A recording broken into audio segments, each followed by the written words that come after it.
IPL தொடரிலேயே வெற்றிகரமான அணி என்றால் மும்பை இந்தியன்ஸ் மற்றும் சென்னை சூப்பர் கிங்ஸ் அணிகளை தான் மாறி மாறி பலரும் குறிப்பிடுவார்கள். ஆனால் உண்மையில் சென்னை சூப்பர் கிங்ஸ் அணிதான் வெற்றிகரமான அணி என ஒரு புள்ளிவிவரம் தெளிவாக கூறுகிறது.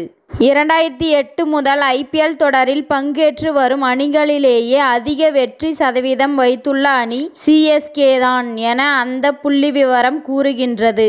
சிஎஸ்கே அணி 225 ஐபிஎல் போட்டிகளில் பங்கேற்று 131 வெற்றிகள் பெற்றுள்ளது. அதன் வெற்றி சதவீதம் 59 ஆகும். அடுத்த இடத்தில் மும்பை இந்தியன்ஸ் அணி உள்ளது.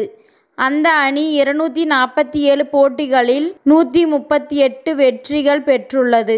இதன் வெற்றி சதவீதம் 56.7 ஆகும். குறைந்தது 150 போட்டிகளில் ஆடிய ஐபிஎல் அணிகளை மட்டுமே கணக்கில் எடுத்து கொள்ளப்பட்டு இருக்கின்றது.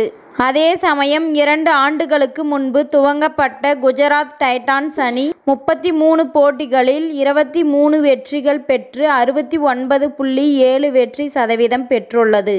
2 ஆண்டுகளுக்கு முன்பு துவங்கப்பட்ட மற்றொரு அணியான லக்னோ சூப்பர் ஜெயின்ஸ் அணி 58.6 வெற்றி சதவீதம் வைத்துள்ளது. இது சிஎஸ்கே அணியை விட குறைவான வெற்றி சதவீதம் என்றாலும் மும்பை இந்தியன்ஸ் அணியை விட அதிக சதவீதத்தை வைத்துள்ளது. எனினும் 150 போட்டிகளுக்கும் மேல் ஆடிய அணிகளை மட்டும் கணக்கில் எடுத்துக்கொண்டால் சிஎஸ்கே அணியே முதல் இடத்தில் உள்ளது. குஜராத் டைட்டான்ஸ் அணி குறைந்தது 150 போட்டிகளிலாவது பங்கேற்ற பின்னரே சிஎஸ்கே அணியுடன் ஒப்பிட முடியும்.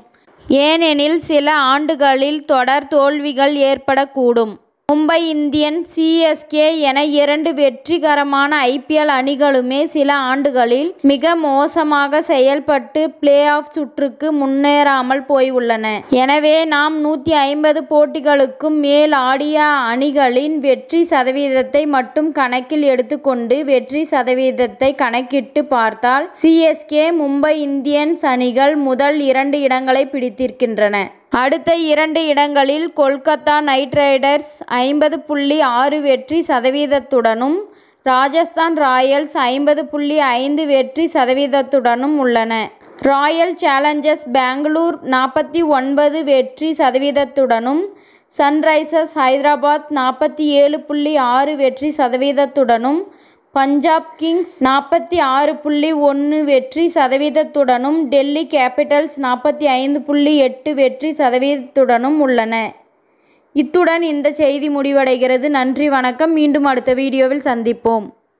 மேலும் இதுபோன்ற சுவாரஸ்யமான தகவல்களை அறிய தமிழ் சிறை சேனலை சப்ஸ்கிரைப் பண்ணுங்க, ஷேர் பண்ணுங்க, லைக் பண்ணுங்க மற்றும் கமெண்ட் பண்ணுங்க.